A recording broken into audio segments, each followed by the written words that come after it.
요한복음 7장. 그 후 예수님은 갈릴리 지방에서만 다니시고 유대 지방에는 다니고 싶어 하지 않으셨다. 이것은 유대인들이 자기를 죽이려고 했기 때문이다. 마침 유대인들의 명절인 초막절이 가까워지자 예수님의 동생들이 예수님께 이렇게 말씀하셨다. 여기를 떠나 유대로 가십시오. 그래서 형님이 하시는 일을 제자들도 보게 하십시오. 세상에 알려지기를 바라는 사람치고 자기가 하는 일을 숨기는 사람은 없습니다. 이왕 이런 일을 하실 바에는 형님 자신을 세상에 나타나십시오. 그들이 이렇게 말한 것은 예수님의 친형제인 그들도 예수님을 믿지 않았기 때문이다. 그래서 예수님이 그들에게 말씀하셨다. 내 때는 아직 오지 않았지만 너희 때는 언제든지 준비되어 있다. 세상이 너희는 미워할 수 없어도 나는 미워한다. 이것은 내가 세상의 일이 악하다고 증거하고 있기 때문이다. 너희는 어서 명절을 지키러 올라가거라. 나는 아직 때가 되지 않아서 지금 올라가진 않겠다. 예수님은 이 말씀을 하시고 계속 갈릴리에 머물러 계셨다. 동생들이 명절을 지키러 올라간 후에 예수님도 올라가셨으나 사람들의 눈에 띄지 않게 몰래 가셨다. 명절이 되자 유대인 지도자들은 예수님이 어디 있느냐고 물으며 찾아다녔다. 그리고 군중들 가운데서 수덕거리는 소리가 많이 들렸다. 어떤 사람은 그는 좋은 사람이다 하였고 또 어떤 사람은 아니야 그는 백성을 속이고 있어 하였다. 그러나 유대인 지도자들을 두려워하여 아무도 예수님에 대해서 터놓고 말하는 사람이 없었다. 명절 기간이 거의 절반쯤 지났을 때 예수님은 성전으로 올라가 가르치기 시작하셨다. 그러자 유대인 지도자들은 제대로 공부한 사람도 아닌데 어떻게 저렇게 많은 것을 알고 있을까 하며 신기하게 여겼다. 그때 예수님이 이렇게 말씀하셨다. 내 교훈은 내 것이 아니라 나를 보내신 분의 것이다. 누구든지 하나님의 뜻을 실천하고자 하면 내 교훈이 하나님에게서 온 것인지 내가 마음대로 말한 것인지 알게 될 것이다.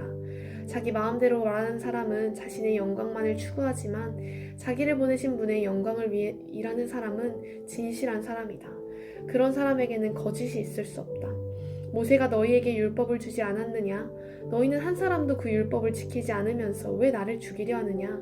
이 말에 군중들이 당신은 귀신이 들렸소. 누가 당신을 죽이려 한단 말이오? 하고 대답하자 예수님은 다시 말씀하셨다.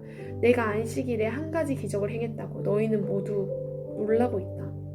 모세가 너희에게 할례를 주었다는 이유로 사실 할례는 모세에게서 나온 것이 아니라 너희 옛 조상들에게서 시작된 것이지만 너희는 안식일에도 할례를 베풀고 있다. 모세의 율법을 어기지 않으려고 안식일에도 사람이 할례를 받는데 내가 안식일에 아픈 사람을 완전하게 고쳐주었다고 너희가 내게 화를 내느냐?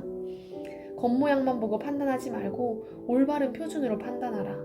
그때 예루살렘 사람들이 이렇게 말하였다. 이 사람은 당국에서 죽이려고 하는 사람이 아니냐? 이 사람이 터놓고 말해도 그들이 말 한마디 못하는 것을 보니 지도자들도 이 사람을 진짜 그리스도로 알고 있는 것은 아닐까? 그러나 그리스도가 오실 때는 어디서 오실지 아무도 모른다고 했는데 우리는 이 사람이 난 곳을 알고 있지 않은가? 그때 성전에서 가르치고 계시던 예수님이 큰 소리로 말씀하셨다. 그렇다. 너희는 나를 알고 또 내가 어디서 온 것도 알고 있다. 그러나 나는 내 마음대로 온 것이 아니다. 나를 보내신 분이 따로 계신다.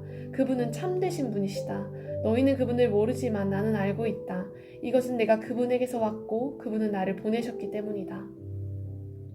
그 말을 듣고 유대인 지도자들이 예수님을 잡으려고 하였으나 한 사람도 그분에게 손을 대지 못한 것은 아직 그분의 때가 되지 않았기 때문이었다. 군중들 가운데 많은 사람들이 예수님을 믿고 이렇게 말하였다. 그리스도께서 오신다고 해도 이분이 행하신 것만큼 많은 기적을 베푸실 수 있겠는가?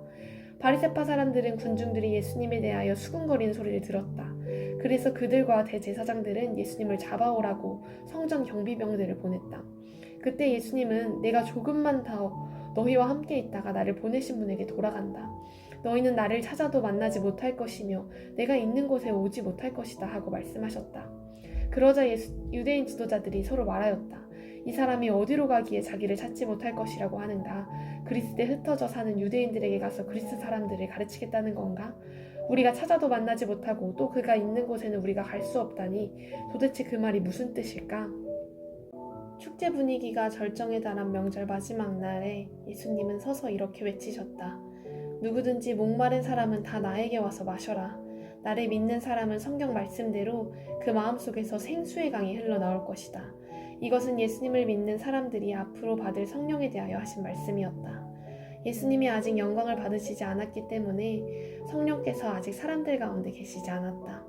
예수님의 이 말씀을 듣고 어떤 사람은 이분이야말로 바로 오실 그 예언자다 하고 말하기도 하고, 또 이분은 그리스도이다 하고 말하는 사람도 있었으며, 또 어떤 사람은 그리스도가 어떻게 갈릴리에서 나올 수 있겠느냐, 성경에는 그리스도가 다윗의 후손 가운데서 다윗이 살던 베들레헴에서 나실 것이라고 되어 있지 않느냐 하고 말하기도 하였다.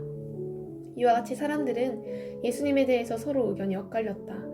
그들 가운데는 예수님을 잡아가고 싶어하는 사람도 있었으나 예수님께 손을 대는 사람은 아무도 없었다. 성전 경비병들이 그냥 돌아오자 대제사장들과 바리새파 사람들이 왜 그를 잡아오지 않았느냐 하고 물었다. 그래서 그들은 지금까지 이 사람처럼 말하는 사람은 없었습니다 하고 대답하였다. 그러자 바리새파 사람들이 말하였다. 너희도 꼬임에 빠졌느냐? 유대 당국자들과 바리새파 사람 중에 그를 믿는 사람이 있었느냐? 율법을 모르는 이 군중들은 저주받은 자들이다.